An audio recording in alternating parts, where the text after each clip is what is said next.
إخواني، السلام عليكم ورحمة الله تعالى وبركاته. في حلقة 10 من سلسلتكم المتميزة بردوع. في هذه الحلقة توجد الكثير من المفاجآت والكثير من المواد الإعلامية التي سنعالجها. في الأخير نهديكم قصيدة تحت عنوان كيف تتم البردعة، وهي قصيدة للذين رضوا أن تكون البردعة فوق ظهورهم لكي ينزعوها وينضموا إلى صف الوطن. أولا، قصة الدجل والشعوذة التي صارت منتشرة في وسائل التواصل الاجتماعي من بعض أشباه النشطاء الآن مع أمير FR الذي ذاع صيته مؤخرا في مواقع التواصل الاجتماعي بمواد فاشلة وبأدلة لا معنى لها، وهو الآن سيقيم الحجة على نفسه بكونه كاذب ودجال ومفتري. الآن نترككم مع الفيديو ولنا عودة. تمتعوا. افهم، إذا كنت ديمقراطي وتجاوب على كامل تعليقات جاوبني بصفتك من راك تهدر، ما مستواك. أنا بصفتي مواطن جزائري نعبر على رأيي الخاص، والمستوى تاعي السنة الرابعة ابتدائي أخي. ها يعني قلتها لكم عمر، هانا شوف كي شو إنسان صريح، ما تحبوش صحيحتكم. هاني جاوبتك يا سي معمر. خويا ربي يحفظك إن شاء الله خويا. حتى أنا خدمت مانوفري، هذه بيكون على بالك. أنا خدمت مانوفري في عمري، كنت نقرا في السيام وفي العطل كنت نروح نخدم مع بويا. ربي شافيه، راه إنسان كبر دروك، راه كبير في عمره 82 سنة. كنت محبوب بين خاوتي، خاطر يقول لك الاخر زهر، كان بابا يحبني بزاف شويه زياده. عارف كل فضل كل خاطر يكون واحد في العرجون ديما فيه واحد شويه جابد ليه. متوحشني بزاف مسكين، وربي يصبره وربي يصبرنا. انا كنت شويه جابد لبويي، كنت نخدم معاه بالويكاند، ولا نخدم معاه نروح نعاونه في العطل تاع 15 يوم. بكري كنا عطل تاع 15 يوم، عطلة تاع حتى في الثانوية كنت نقرا في الليسي، كنت نروح معاه، كنت نروح نخدم معاه. شوفوا الحمار هذا بداها من السنة الرابعة ابتدائي، ومن بعد عاد في المتوسط، ومن بعد عاد في الليسي. كون صبرنا عليه شوية برك، دوك نقول لك بالله أنا قريت في الجامعة، تصبر عليه قدر نص ساعة تلقى دكتور. هذا الحمار هذا وراه قاعد يبردع في الناس، وعند بالو بلا الفيديوهات تاعو ما راهيش قاعده تسجل، والناس ماهيش قاعده تمحص في المقولات تاعو. صح، حقيقه الاهتمام تاعو هو انه يبردع الناس. هذا الحمار هذا مستفيد من دول خارجيه بطرق باينه هاي وراها، والسيد عنده اصلا كارطه تاع شاذ، ويجي رايح علينا حنايا في بلادنا. شوف المستوى ونوصل. والأدهى والأمر أنه مش هو اللي يتلام بالدرجة الكبيرة، يتلاموا الناس اللي راهم هازين البردعة تاع أمير ديزاد وحاطينها على ظهورهم. أي هذا وش تستنى من الناس كيما هذم بالطريقة هذه؟ ومالوركو تلقاهم شباب وتلقاهم واعيين وتلقاهم مثقفين وقاريين، ما يقدروش يميزوا بين الحق والباطل. حقيقة نحن في آخر الزمان. الحرب المعلنة على الجزائر حاليا هي حرب دينية لا أكثر ولا أقل، حرب صليبية ضد الإسلام والمسلمين، والأدلة كثيرة. ورانا جايينكم فيديوهات في هذا الأسبوع، يعني الأسبوع اللي مر مؤخرا من 13 حتى 17 أكتوبر، صارت فيه بزاف أحداث، ورفعت على شبكة التواصل الاجتماعي في غلق الكنائس وردود الفعل تاع الناس اللي كانوا مستفيدين من الفكرة هذه. ومن بعد نفجروا واحد المفاجأة واش كان كاين في الكنائس. تابعوا الفيديو الأول ونعاودوا نوليو. Voilà, ils sont en train de sceller l'église de fête, la deuxième église des nouvelles villes de Zouzou. Voilà une maman qui prie en pleurant.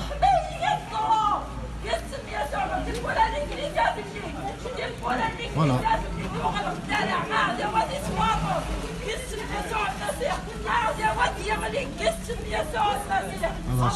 بون، هذه كنيسة كاينة في المدينة الجديدة في تيزي وزو. تم غلقها من مصالح الأمن المختصة في تلك المنطقة، بحيث أن هذه الكنيسة غير مرخص لها، يعني تنشط بطريقة غير قانونية في هذه المنطقة من أجل التبشير والتنصير. وعليه اتخذت الدولة الحديثة أو النظام الحديث إجراءات جد صارمة من أجل غلق جميع الكنائس التي تنشط خارج النطاق القانوني، بعدما كانت العصابة تغض الطرف عن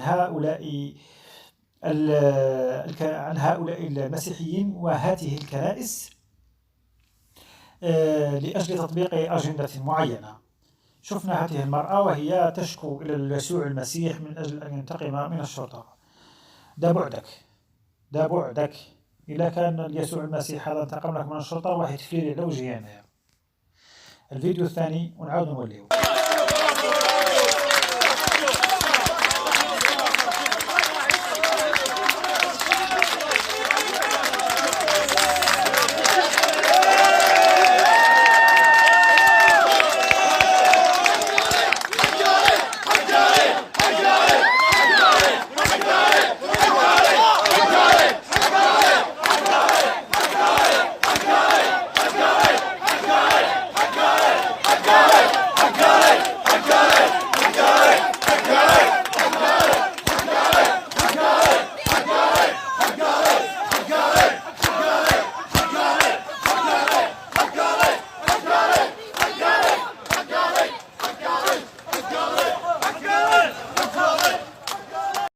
قد يظهر لك للوهلة الأولى أنه ممر شرفي رجال الأمن، بحكم أنهم نحوا جمرة خبيثة من هذا الحي، ولكن للأسف الشديد هما الناس ما هضموش فكرة أنه تتبلع هذه الكنيسة، داروا ممر شغل باش يدلوا فيه مصالح الأمن، وعادوا يقولوا لهم حقارين. يعني شوفوا هذا المستوى اللي وصلوا عليه. هذا مستوى هابط. نروحوا نشوفوا المستوى المثقفي نتاعهم باش نتأكدوا باللي راهي حرب ضد الإسلام وضد المادة الثانية من الدستور، باش تعرفوا المبردعين باللي راهم يطالبوا بالشيء اللي يخرج عليهم برك، الشيء اللي يخرج عليك تا والله ما راهم دايرين لك حساب نهائيا. نشوفوا الفيديو ونعاود نوليو لكم. هذا التجمع كان في تيزي وزو في الأيامات الفائتة، وهم يطالبوا بتطبيق المادة 42 من الدستور واللي تكفل حرية ممارسة الشعائر الدينية، ولكن بالتصريح مش بلا تصريح، يعني كما نقولوا احنا قانونيا مش اونوار كما راهم قاعدين يديروا هما. الحاجة الأولى. الحاجة الدوزيام يطالب بالمادة 42 والناس المادة 2 اللي هي الإسلام دين الدولة. وزيد شوف بكل وقاحة وكيبداو يغنيو في أغنية ترانيم تاع المسيح. نتابعوا هذا المقطع.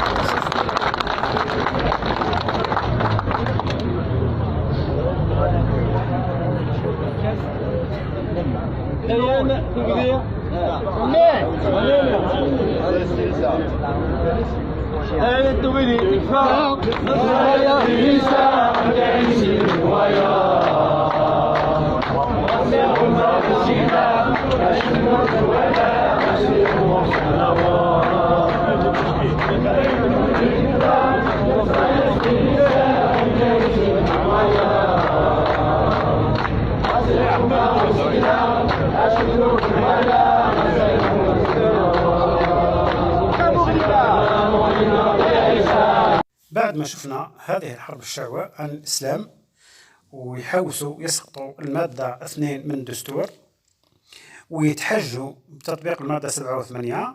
مادة 87 الانتخابات عندك 12/12/2019 تقدم طبق المادة 87.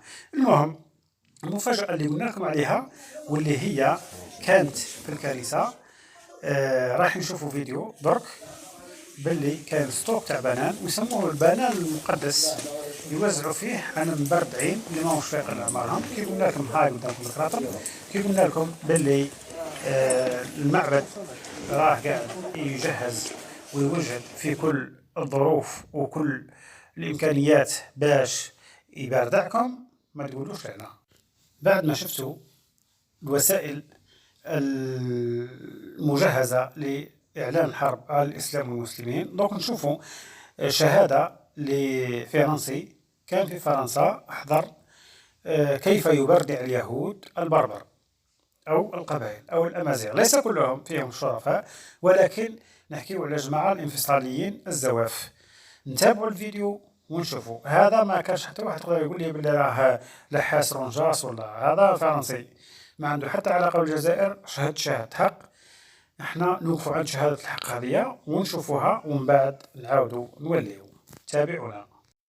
Ou non, volontairement ou involontairement, consciemment ou inconsciemment. Les Berbères, je dis les Berbères, mais bon, on dit les Amazighs ou les Berbères, bon, moi j'ai toujours appris à dire les Berbères, je suis désolé si ça... Mais enfin bon, donc qu'ils le veuillent ou non, ils sont l'objet, ils sont entrés dans une combinaison mondiale, ils sont entrés dans un jeu de forces internationales. Il y a des forces étrangères, et je vais les citer, c'est le Mossad, en premier lieu le Mossad, avec des services secrets espagnols, français, mais en premier lieu le Mossad, qui a intérêt à semer le trouble, la discorde et la division. Et ça, on ne peut pas échapper à ça. Et je vais vous raconter une anecdote qui m'est arrivée il y a presque une douzaine d'années. À l'époque, je n'étais pas du tout connu. C'est-à-dire, il n'y avait pas Facebook, je faisais pas de conférences, et j'avais l'habitude de me glisser dans les réunions du Bnei Brit, par exemple. Le Bnei Brit, c'est la franc-maçonnerie juive mondiale. Et j'ai assisté à la réunion suivante. Je ne sais plus comment je suis allé, mais je suis arrivé. C'était la loge Ben Gurion à la mairie du 16e arrondissement. Et cette loge avait invité des Berbères d'Algérie, 5 ou 6, qui représentaient des associations de Berbères. Et moi, bon, assis quelque part comme ça, tranquille, j'observais. Et il y avait presque une centaine de personnes. Enfin, c'est une loge très importante. Ce sont tous des juifs sionistes.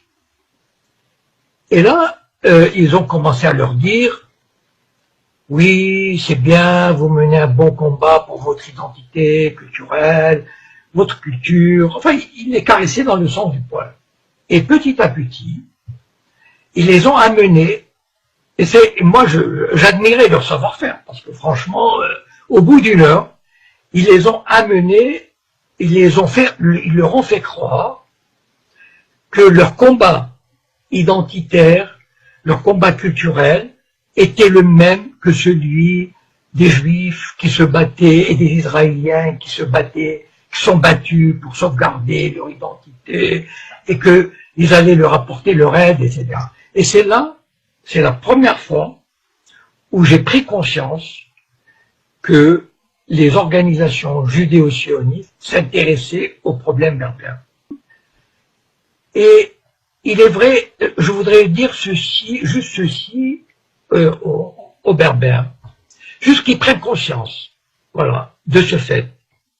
Mais ayez juste à l'esprit ceci, qu'il y a des forces extérieures qui vous font miroiter des choses, voilà.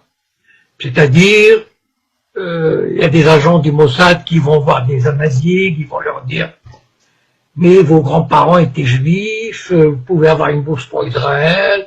En fait, vous vous appelez pas, je sais pas quoi, mais vous appelez Jacob ou Lévi, enfin, je sais pas, voilà. Et ça marche pour certains. Petit à petit, ils sèment le trouble. Et certains Amazighs, certains Berbères pensent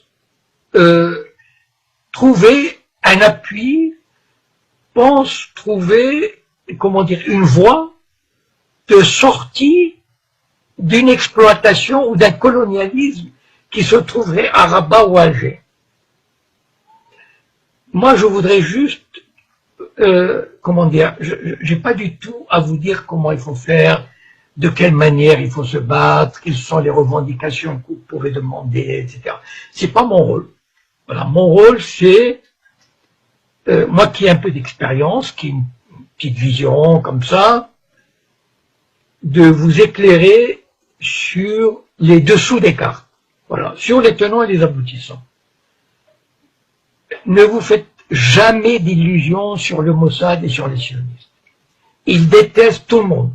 Ils détestent les Arabes, ils détestent les Berbères, ils détestent les musulmans, ils méprisent les Arabes, les Berbères et tous ces peuples du tiers-monde. Donc, ne vous faites pas d'illusions. Les sionistes vous mèneront par le bout du nez. Je pense que nous avons vous savez, le but du sionisme, il l'a montré en Irak, en Syrie, en Libye, c'est de détruire ces sociétés, de détruire l'unité nationale, de détruire tout ce qui est un État moderne. Et les Berbères, je vais vous dire, si vous marchez dans cette combine, vous serez emportés. اسمحوا لنا اليوم في الحلقة هذه طولنا عليكم بزاف. نترككم مع القصيدة تاع كيف تتم البردعة من كتابة بلبل الزيبان، ونستودعكم الله الذي لا تضيع ودائعه. المجد والخلود للشهداء الأبرار. تحيا الجزائر حرة مستقلة إسلامية. والسلام عليكم ورحمة الله وبركاته في حلقة قادمة من سلسلتكم المتميزة بردوع. قصيدة تحت عنوان كيف تتم البردعة. كيف تتم البردعة من الحمير الجائعة، زيطوطهم أميرهم وبن سدير الإمعة، والقرد عبد موزة يرجو رضاها طامعة. والياس ذاك فاسق تبا لتلك الأقنعة، قد ألقمون سمهم بشاشة مخادعة، وأبحروا بكفرهم لا فكرهم بأشرعة. تخويننا مرادهم، تشتيتنا جهادهم، حثالة مصنعة قد ملأوا جيوبهم ووحدوا جهودهم خلف البحار الشاسعة، وجندوا إعلامهم سياسة مفرقعة. فغيبوا شبابنا بخطة مرصعة، ولبها عشرية من العيون دامعة، فأفرغوا رؤوسهم لكي تصير خانعة، وسودوا أفكارهم لكي تصير خاضعة، وقتلوا آمالهم لكي تصير ضائعة. لكن شعبا قد أبى وثار ضد البردعة، وضد كل خارج عن البنود الجامعة، بقوله بلادنا عصية على أولاد التابعة، وأرضنا مسقية وبالدماء شائعة، أرض الجهاد رصعت بكل روح لامعة، قد آثرت رحيلها ضد الغزاة الطامعة. فلتجمعوا شتاتكم مغادرا لا قابعة، وإن بقيتم بيننا فذي السيوف قاطعة. فلتجمعوا شتاتكم مغادرا لا قابعة، وإن بقيتم بيننا فذي السيوف قاطعة.